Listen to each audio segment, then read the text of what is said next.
What happens when a woman dares to choose love over luxury? Ada defied her wealthy family to marry a humble waiter named Chike, only to be disowned and forgotten.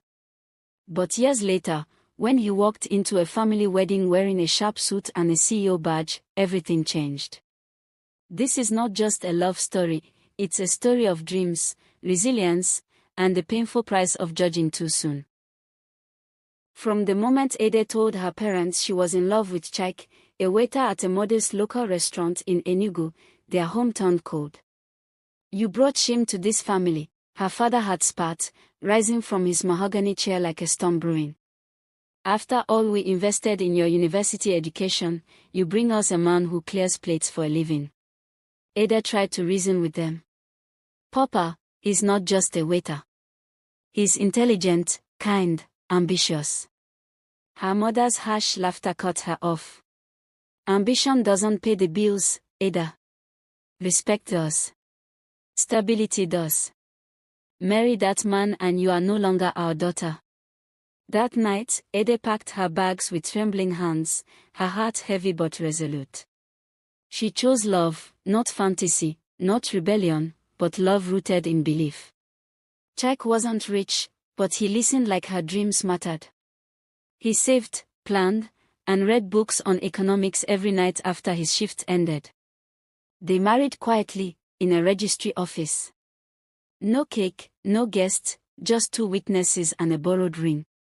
When Ada walked out with Chike on her arm, the world didn't celebrate. But she smiled anyway, because love, true love, was enough. Or so she thought. The first year was hard. Rent barely got paid. Ada's marketing job paid peanuts and Chike's waiter salary couldn't stretch. She sold her old gold earrings to pay hospital bills when he fell ill. They lived in a single-room apartment where the ceiling leaked when it rained. And still, she never once regretted walking away from luxury for loyalty. One day, Chike came home with an idea. "What if I start something? Small, but mine. A catering service. I know food. I know what people like. But I'll need time. And your faith." She blinked. "You already have both." They poured everything into it, his recipes, her marketing. They posted on Facebook, WhatsApp groups, and hung flyers in office complexes. At first, only small orders trickled in. Then, a breakthrough, a wedding booking. Ada cried that night, overwhelmed by the thought that they might finally be climbing out of the hole. But the real test came 3 years later. Her younger sister, Uju, was getting married. The family sent Ada an invitation, only hers, not Chike's. The unspoken message was clear. "You can come. He cannot." She considered throwing it out. But something in her stirred, something that wanted them to see, not out of spite, but because love deserved to be seen. And so, on the day of the wedding, Ada walked in with Chike beside her. The whispers began before they even reached the main hall. Not because he wore an expensive suit. Not because of the way he carried himself now, with quiet assurance. But because of the silver badge pinned neatly to his chest, reading, "Chike Obianuju, CEO, Zestbite Catering and Logistics." And at that moment, her father, once proud, now frozen, slowly rose from his seat.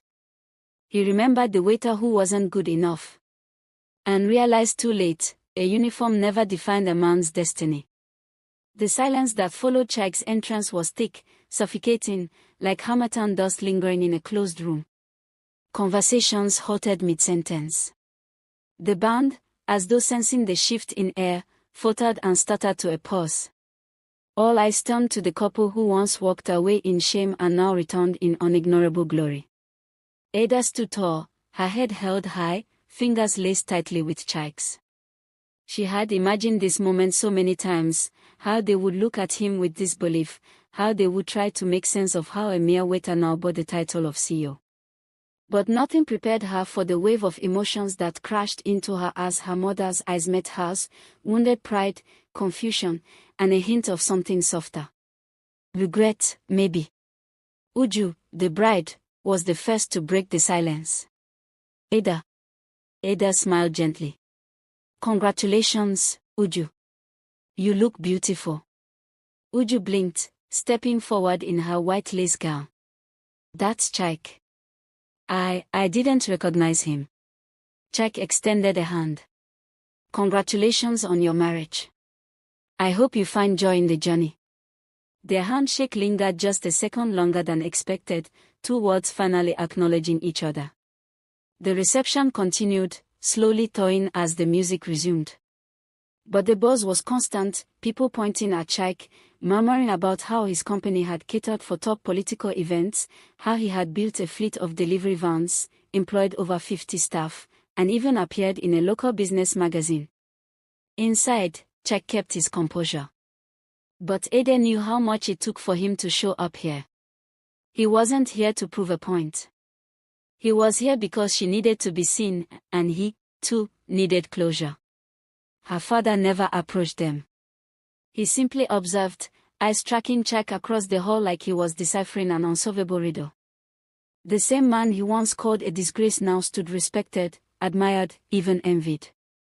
Later in the evening, as people lined up to greet the bride and groom, Ada's mother pulled her aside. Ada, she said, voice low and tentative. We were wrong. Ada's throat tightened. You disowned me, Mama. Do you know what that did to me? I know. And I will carry that shame for the rest of my life. But seeing you today, I see the peace in your eyes. The pride. We lost something precious because we judged too quickly. Ada stared at her mother, the woman who once turned her face away in the street. And for the first time in years, she saw not just a mother, but a flawed human being, battling her own regrets. As they left the wedding that night, hand in hand, Chike whispered, Did you get what you came for? Ada glanced up at him. No, she said. I got more. Their car pulled away from the hall, past curious guests and silent stares, into the night that had once swallowed them whole, but now seemed to bow in respect. 2 weeks after the wedding, Ada received an unexpected phone call. It was her father. For a moment, she stared at the screen, thumb hovering over the green button. This man hadn't spoken to her in nearly 4 years, not a birthday call, not a check-in during her hospital stay, not even when Chike's company got featured on national television. And now he was calling. She answered with cautious calm. Hello, Papa. A heavy sigh. Then, Ada. I need to see you. The meeting was set in the same living room she once stormed out of, clutching her suitcase, her dignity clinging to her like a threadbare shawl. Now, she walked in, draped in quiet confidence, Chike beside her. Her father sat stiffly, hands folded, eyes fixed on the table. I was wrong, he began without pretense. I judged him by the apron, not the man. I thought status was everything. I thought struggle meant failure. But watching him at that wedding, watching you, I saw something I never taught you, courage. Ada felt a swell in her chest. This apology wasn't just for her, it was for every young woman made to choose between love and family, between society's expectations and personal truth. Her father stood up slowly, walked toward Chike, and extended his hand. Forgive me, son. I didn't see your what? Chike took it without hesitation. I forgave you the day you cast me out. I knew you were afraid, for her, for what others would say. But I also knew love doesn't need approval to thrive. Tears welled in Ada's mother's eyes. Can we start again? And in that moment, the air felt lighter. Not because all wounds were healed, but because something harder had begun, rebuilding. This time, not on the shaky ground of pride, but on the solid foundation of understanding.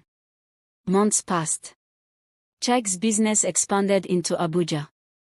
Ada opened her own digital branding agency, helping small African startups find their voice. Together, they mentored couples, sharing their story not to boast, but to remind others that struggle doesn't mean defeat, and that respect isn't earned by titles, but by how you treat people when no one is watching. They became living proof that love, when nurtured with patience and grit, could bloom even in the most unlikely soil. And the family that once turned its back. They didn't just embrace them, they became their loudest cheerleaders. Her father even gave a speech at a local youth summit, sharing the story of his daughter who followed her heart and taught him the real meaning of success. As the camera zooms out on this tale, we are left with one simple truth. Never measure a man by the job he does today. Measure him by the dreams he dares to chase, and the woman strong enough to believe in him while he's chasing them. Because in the end, it's not the badge that makes the man, but the journey it took to wear it. If this story moved you, don't forget to like, share, and comment below. What would you have done if you were Ada?